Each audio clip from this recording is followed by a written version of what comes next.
Polynomial 10th का part 7। तो part 7 में तुम लोग को ये सब एक्चुअली इतना उदाहरण दिए हैं, पार्ट 7 से पहले सब जान चुके हो। रैखिक बहुपद, द्विघात बहुपद, त्रिघात बहुपद, डॉट डॉट डॉट आदि के कितने शून्यक होते हैं। तो किसी भी बहुपद का शून्यक निर्भर करता है वह कितने घात वाला बहुपद है। अगर 10 घातीय बहुपद है तो उसके 10 शून्यक होंगे। 20 घातीय बहुपद है तो 20 शून्यक होंगे। तो रैखिक बहुपद का अर्थ होता है एक घात वाला बहुपद को हम लोग रैखिक बहुपद कहते हैं। रैखिक बहुपद क्यों कहते हैं? क्योंकि रैखिक बहुपद का अगर हम लोग ग्राफ खींचेंगे एक घात वाला का, तो वह ग्राफ हमें एक सरल रेखा के रूप में प्राप्त होगा। तो रैखिक बहुपद के एक, द्विघात बहुपद के 2 शून्यक होंगे, त्रिघात बहुपद के 3 शून्यक होंगे, डॉट डॉट डॉट। तो ये ऑब्जेक्टिव क्वेश्चन है, इसको तो लोग बना लोगे आराम से। इसमें कोई उदाहरण ये सब देना जरूरी है। रैखिक बहुपद का उदाहरण 2x, एक्स स्क्वायर कैसे तू बोल दी? ये कौन सा बहुपद है? सिर्फ एक्स स्क्वायर एक पद है, घात 2 है, तो ये द्विघात बहुपद हुआ। इसके 2 शून्यक प्राप्त होंगे। इसी तरह त्रिघात बहुपद जैसे 2x प्लस 3 एक घात वाला बहुपद है। इसके शून्यक कितना प्राप्त होगा? 1। शून्यक निकालने का नियम है दिए गए बहुपद को शून्य के बराबर कर दो। तो इससे वेरिएबल का ऐसा मान निकल जाता है जिस मान को इसी बहुपद में डालेंगे तो यह बहुपद शून्य के बराबर हो ही जाएगा। इसलिए कोई भी बहुपद हो, शून्यक निकालने के लिए उस बहुपद को शून्य के बराबर कर दिया जाता है। इसी को शून्य के बराबर करेंगे तो ये हो गया 2x बराबर -3, इसीलिए x बराबर -3/2। अब x का ऐसा मान यानी वेरिएबल का ऐसा मान जो दिए गए बहुपद को शून्य बना दे तो उस बहुपद का उसे शून्य कहेंगे। तो 2x प्लस 3 में x -3/2 निकला, तो इसमें 2x -3/2 प्लस 3 कट जाएगा। इसके बाद बच गया -3 प्लस 3 बराबर 0 हो गया। यानी x का वह मान जो -3/2 है इस बहुपद को शून्य बना देता है, इसलिए -3/2 इस रैखिक बहुपद का शून्य कहलाएगा। द्विघात बहुपद, तो द्विघात जिस बहुपद का घात 2 हो उसे द्विघात बहुपद कहते हैं। चूंकि यह 2 घात वाला बहुपद है इसलिए 2 शून्यक होगा। उदाहरण अगर हम लोग लिखते हैं x² प्लस x -2, ये कौन सा बहुपद है? तो सबसे बड़ी घात 2 है तो बहुपद का घात 2, तो द्विघातीय बहुपद है। इसका शून्यक निकालने का अर्थ है x का ऐसा मान देंगे जो इस बहुपद को x का मान रखने पर ये पूरा शून्य के बराबर हो जाए। इसलिए किसी भी बहुपद का शून्यक निकालने के लिए उस बहुपद को शून्य के बराबर कर देंगे। तो अब ये बराबर 0 हुआ तो गुणन x² है। द्विघात बहुपद के 2 शून्यक होंगे तो इसका 2 शून्यक प्राप्त होना चाहिए, यानी x का मान 2 ठो प्राप्त होना चाहिए। तो कैसे प्राप्त होगा? तो गुणनखंड विधि कितना होगा? x² माइनस प्लस -2x² लाना है गुणा करके, बीच वाला इस तरह तोड़ो और जोड़ करके इतना आना चाहिए। प्लस 2x माइनस x इतना लिखाएगा। बीच वाला इसको हल करके प्लस x आया, गुणा करो तो प्लस माइनस माइनस 2x² आ जाता है, -2x²। तो -2 बराबर 0, x कॉमन लेंगे, इसमें -1 कॉमन लो, माइनस प्लस माइनस x होगा। यहाँ माइनस है, माइनस कॉमन लिए, माइनस को किससे गुना करेंगे तो माइनस होगा, तो प्लस से। 1 दूना 2 बराबर 0 और x प्लस 2 कॉमन हो गया। गुणनखंड विधि सब रौंद कर पढ़ा दिए हैं, इसलिए समझ में आनी चाहिए सबको। x माइनस 1 बराबर 0, तो यहाँ पर निकला हमको 2 ठो x plus 2 into x minus 1 बराबर 0। अगर इसको रखते हैं तो ये आगे जाएगा, तब हो जाएगा x प्लस 2 बराबर 0 बटा एक्स माइनस 1 बराबर 0 होगा ना। इसीलिए x बराबर 0 और प्लस 2 इधर गया तो माइनस 2, 0 का वैल्यू खत्म -2। इसको रखे तब x का मान आया एक तो -2। अगर इसको रखेंगे x माइनस 1 बराबर 0 बटा एक्स प्लस 2 0 होगा ना, और x माइनस 1 बराबर 0। अब -1 आगे जाएगा तो +1 यानी x बराबर 1, तो x का दूसरा मान 1, पहला मान -2, तो x का 2 ठो वैल्यू निकला। ऐसी स्थिति में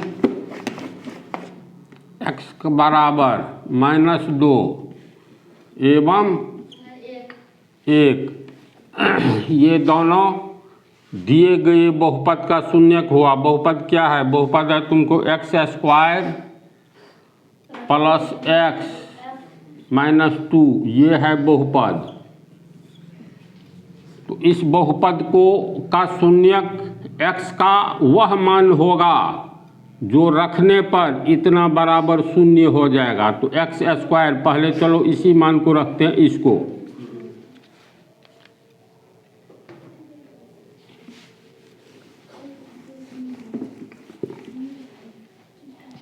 देखो, x बराबर -2 रखेंगे तो ये 0 होना चाहिए, तो x का मान -2 रखेंगे तो x² यानी -2² प्लस x बराबर -2 -2, 2 चिन्ह आया तो कोष्ठ -2 -2 गुने -2 प्लस माइनस माइनस होगा -2 गुने -2 माइनस माइनस प्लस 2 दूनी 4 यानी प्लस छिप गया, -2 -4 बराबर 0। तो x का मान -2 इसमें रखते हैं तो यह बहुपद 0 हो जाता है। तो इसका मतलब इसका एक शून्यक -2 हुआ, जिसको अल्फा कहेंगे, पिछले पार्ट में बतलाए हैं।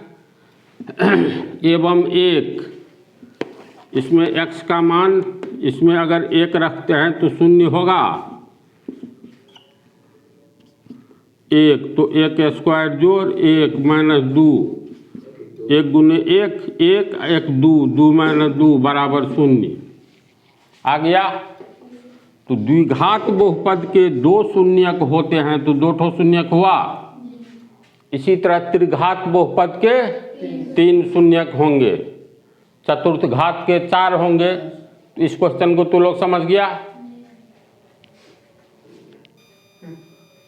तुम लोग बहुपद का निर्माण कैसे करोगे ये टॉपिक तो आगे है। जैसे मान लो द्विघात बहुपद हो या त्रिघात बहुपद हो, शून्यक दिए रहने पर देखो x² -9 ये एक बहुपद है, तो इसमें इसके 2 शून्यक निकलेंगे।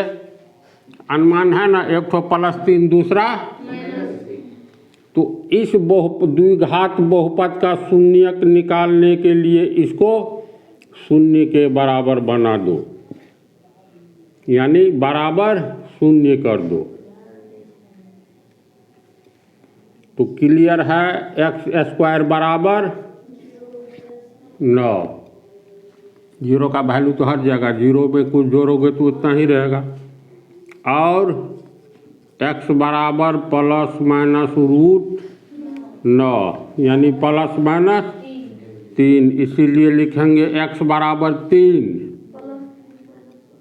एवं -3। तो इस पर एक कहानी देखो, आगे में है, अब जितना पाठ में हो। x बराबर कितना 3, इसीलिए x इसको इधर लो तो -3 होगा।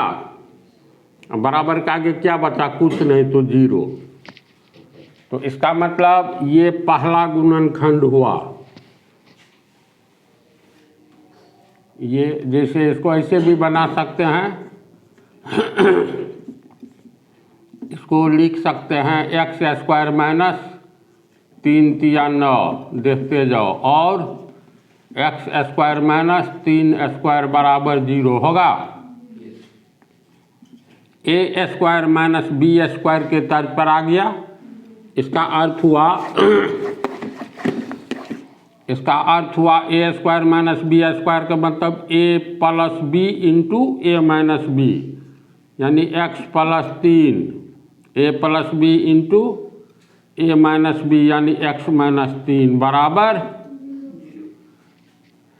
तो x का मान 3 आएगा, 1 ठो माइनस 3 क्लियर है। तो x बराबर 1 ठो 3 आया, प्लस 3 1 ठो माइनस 3। तो मान लो हम मान लिए x बराबर 3 आया न जी, और 3 को बाईं ओर ले जाएंगे तो x माइनस 3 बराबर 0। देखो ये 1 ठो गुणनखंड प्राप्त हो गया। फिर है x बराबर -3, 3 लिए, अब दूसरा लो -3, इसीलिए x -3 को इधर लो तो +3 बराबर 0। देखो दूसरा गुणनखंड आ गया। पहला गुणनखंड गुने दूसरा गुणनखंड बराबर 0। तो इसको हम लोग इसको तोड़े हैं बराबर के पहले, तो इतना आया है 0 के पहले। तो ये पहला गुणनखंड x प्लस 3 पहला गुणनखंड है, ये दूसरा गुणनखंड, दोनों को गुना कर देंगे x प्लस 3 दोनों गुणनखंड को, x माइनस 3 तो बराबर कितना होगा? a plus B into a minus B, यानी इतना होगा। अभी थोड़ा कम समझोगे, जब आगे में डिटेल से बतलाएंगे तो और समझेंगे। कहने का अर्थ ये द्विघात बहुपद का दोनों जो वैल्यू निकलेगा, पहला शून्यक और दूसरा शून्यक, इसके आधार पर 2 ठो गुणनखंड निकलेगा। अगर कोई इसी तरह त्रिघात बहुपद है, जैसे 8, देखो इसका मतलब x का कितना वैल्यू निकलेगा? रे त्रिघात बहुपद है तो 3 ठो शून्यक निकलेगा, है ना। तो अपने से मान लो न शून्य का त्रिघात बना लो। अपने से मान लेने का अर्थ है, ये एक अलग टॉपिक, अच्छी तरह समझने के लिए डिटेल में जाना पड़ता है। तू लोग बोल दिया त्रिघात का उदाहरण, तो अब देखिए लो, थोड़ा संक्षेप में अगर समझते हो ठीक है, अन्यथा 2-3 पार्ट इंतजार करना होगा। अब त्रिघात बहुपद बनाना है या द्विघात बहुपद अपने से बनाना है, तो कैसे बनाएंगे? मान लो ये क्वेश्चन है, एक द्विघात बहुपद दर्शावे, तो कुछ भी लिख सकते हो ना, x² बराबर जो मन हो मान लो। अगर मान लो तू 5 मानता है, तो बराबर के आगे वाला पीछे लाएंगे, x² माइनस 5 बराबर 0। तो अब देखो ये हो गया बहुपद। बराबर वाला तो समीकरण है, कोई समीकरण लिख लो, द्विघात समीकरण। अब बराबर के आगे वाला को उठाकर पहले दे दो, अब बराबर को हटा दो, देखो ये बहुपद हुआ। अब द्विघात बहुपद है तो इसका शून्यक निकालने के लिए इसको शून्य के बराबर बनाना होगा। तो x² माइनस 5 बराबर 0, इसका शून्यक निकालने के लिए शून्य के बराबर करना होगा। अगली पंक्ति होगी x² बराबर 5, इसीलिए x बराबर ±√5, इसीलिए x बराबर एक बार +√5 एवं -√5। इस बहुपद का 2 शून्यक निकल गया, इस बहुपद का तो दो शून्यक निकला, एक +√5 दूसरा -√5। तो हम लोग एक द्विघात समीकरण मान लेंगे और बराबर के पहले वाला को पीछे कर दो तो अपने आप द्विघात बहुपद बन जाएगा। बात को समझा? अब ये जो है x बराबर +5 हुआ तो x बराबर +√5, इसीलिए प्लस वाला को इधर लो तो -√5। देखो एक ठो गुणनखंड प्राप्त हो गया। इसी तरह दूसरा गुणनखंड प्राप्त होगा। x बराबर -√5, इसीलिए x बराबर +√5 बराबर 0। तो ये हो गया दूसरा गुणनखंड। और दोनों को गुना करेंगे तो हमको मिल जाएगा बहुपद। x -√5 x +√5 को गुना करेंगे तो क्या होगा? a - b और a + b यानी x² -√5 का स्क्वायर। तो बहुपद हो गया x² -5 होगा। ये क्वेश्चन बनता है। तो त्रिघात बहुपद के 3 वैल्यू अपने मन से लिख लो। अपने मन से का अर्थ हुआ x बराबर तू कुछ भी मान सकते हो, 3 तरह का मान। जैसे देखो x बराबर 1 +1, दूसरा मान लो कुछ भी तो चलो -1 मानते हैं। 3 मान आएगा, 3 शून्यक प्राप्त होगा तो त्रिघात बहुपद ही न होगा। एक तो चलो मान लो 2, तो इस पर बहुपद बनाना है। 3 ठो शून्यक अपने मन से माने हैं तो 3 ठो शून्यक माने हैं तो 3 गुणनखंड प्राप्त होगा। पहला x बराबर 1, इसीलिए x माइनस इधर लेंगे 1 बराबर 0। तो पहला गुणनखंड बराबर के आगे 0 हो, बराबर के पहले जो होता है वो गुणनखंड होता है। तो पहला गुणनखंड हो गया तुमको x - 1, फिर है x बराबर -1, x बराबर -1 x, इसको इधर लाएंगे तो +1 बराबर 0, बराबर के आगे 0 हो जाए तो बराबर के पहले वाला गुणनखंड होता है। तो ये दूसरा गुणनखंड हो गया।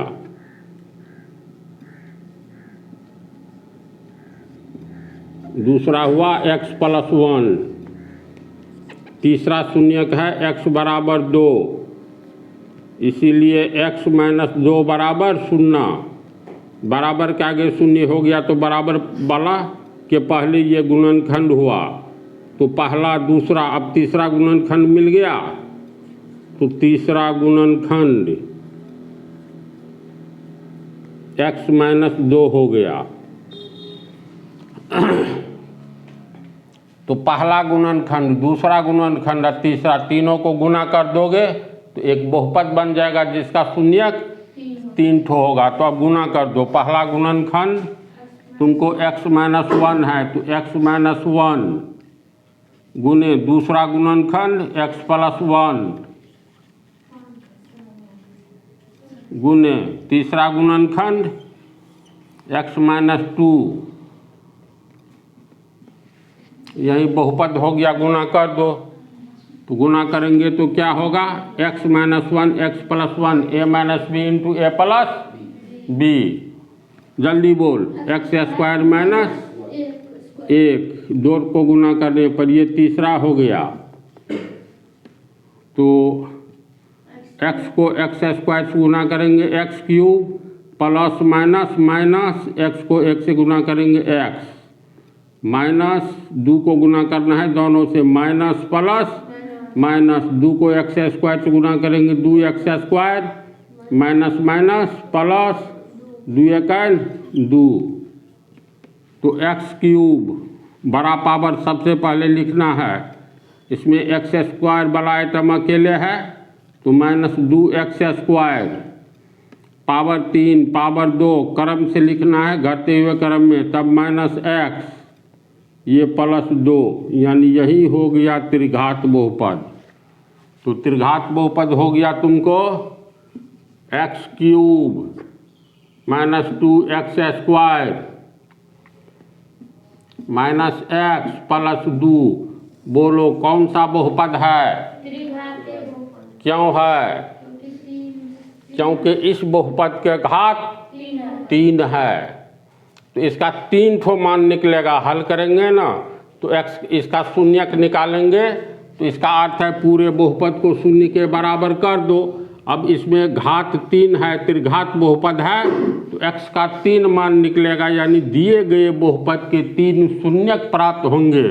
पहला शून्यक हर हाल में 1 होगा, दूसरा -1 और तीसरा 2। बोलो बातें समझ में आई? नहीं समझा तो वो आने जा रहा है, वेट, प्रतीक्षा करो। आंसर नंबर 2,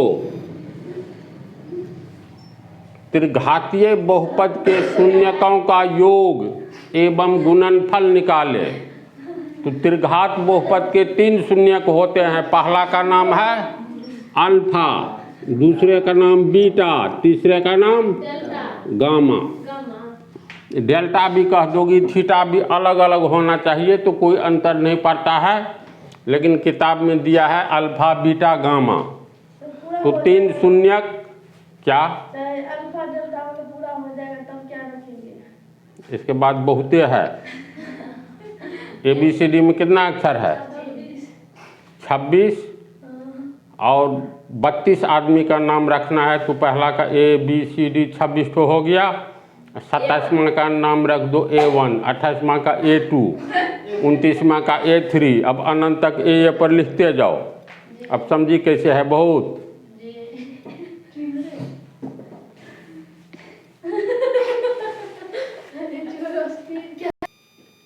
ये क्वेश्चन नंबर 2, त्रिघात बहुपद के 3 शून्यक अल्फा बीटा गामा। तो इसमें भी वही बात है जो द्विघात में है, तीनों का योग। तो alpha plus beta plus gamma बराबर -b/a होता है।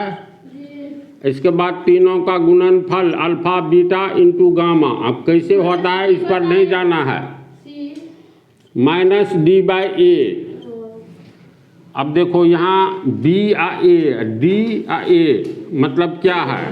तो त्रिघातीय बहुपद का व्यापक रूप होता है ax cube plus bx square plus cx plus d, इतना होता है।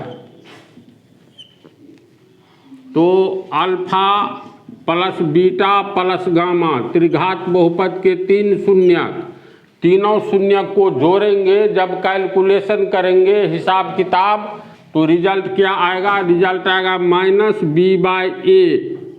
अब यहाँ पर ध्यान दो, माइनस चिन्ह है तो ये तो रहबे करेगा। b x स्क्वायर के साथ गुना किया गया अंक है तो x स्क्वायर का गुणांक, अंग्रेजी कोफिशिएंट। तो b के बारे में लिखेंगे ये x स्क्वायर का गुणांक।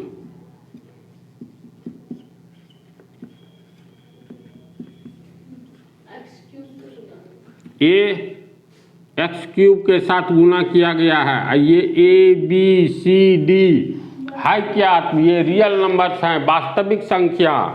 तो ABCD के जगह कोई अंक या संख्या होगा तो ए क्या है? गुणांक है, एक संख्या है। तो वैल्यू जो हो लिखेंगे ए के बारे में एक्स क्यूब का गुणांक।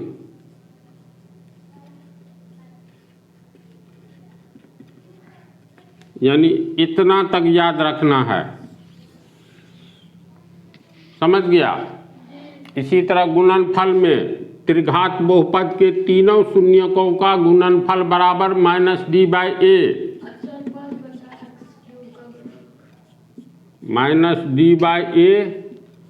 तो अब d देखो, d अकेले है, इसके साथ वेरिएबल नहीं है। इसका मतलब ये कोई वास्तविक संख्या है। जो भी 0.5 रखे, 2/3 रखे, रूट में रखे, जो भी रखे, ये संख्या है। संख्या वेरिएबल नहीं कहलाता है, नॉन वेरिएबल, अचर पद। तो d हो गया अचर पद।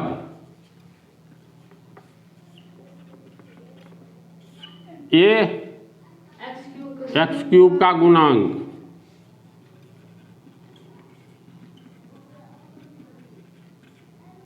इसमें भी कोई पूछे त्रिघात बहुपद के तीनों शून्यकों का गुणनफल कितना होता है, तो बोलना है -d/a। फिर ये अचर पद के पीछे माइनस लगा हुआ है ना, तो -d/a बोलना है। तो फिर माइनस अचर पद बटा x³ का गुणांक, ये तो अपने से लोग निकाल लेता है।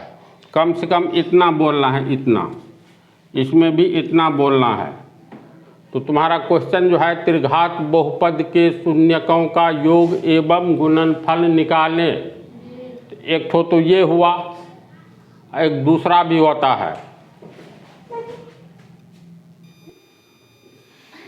एक और होता है इसमें शून्यकों का योग अल्फा जोड़ बीटा जोड़ गामा, ये तो होता ही है।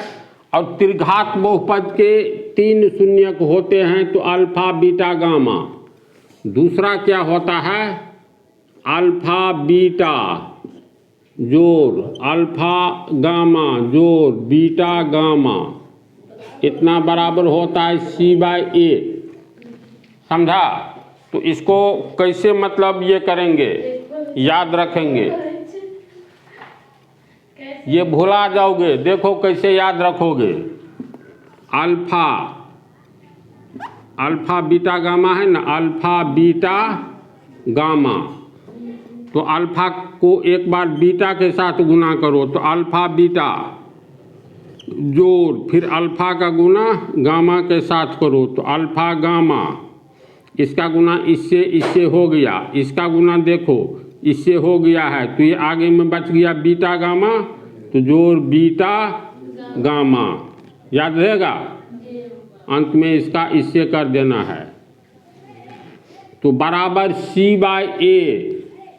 अब ये c क्या हुआ, a क्या हुआ, तो व्यापक रूप में दिया हुआ है ax³ plus bx² plus cx plus d, इतना है व्यापक रूप में।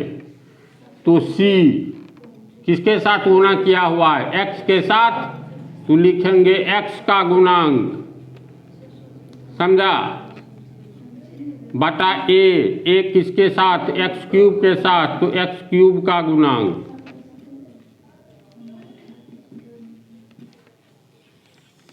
तो इसको भी अपना याद रखना। समझ गया? इस तरह तुम लोग का ये पाठ समाप्त होता है।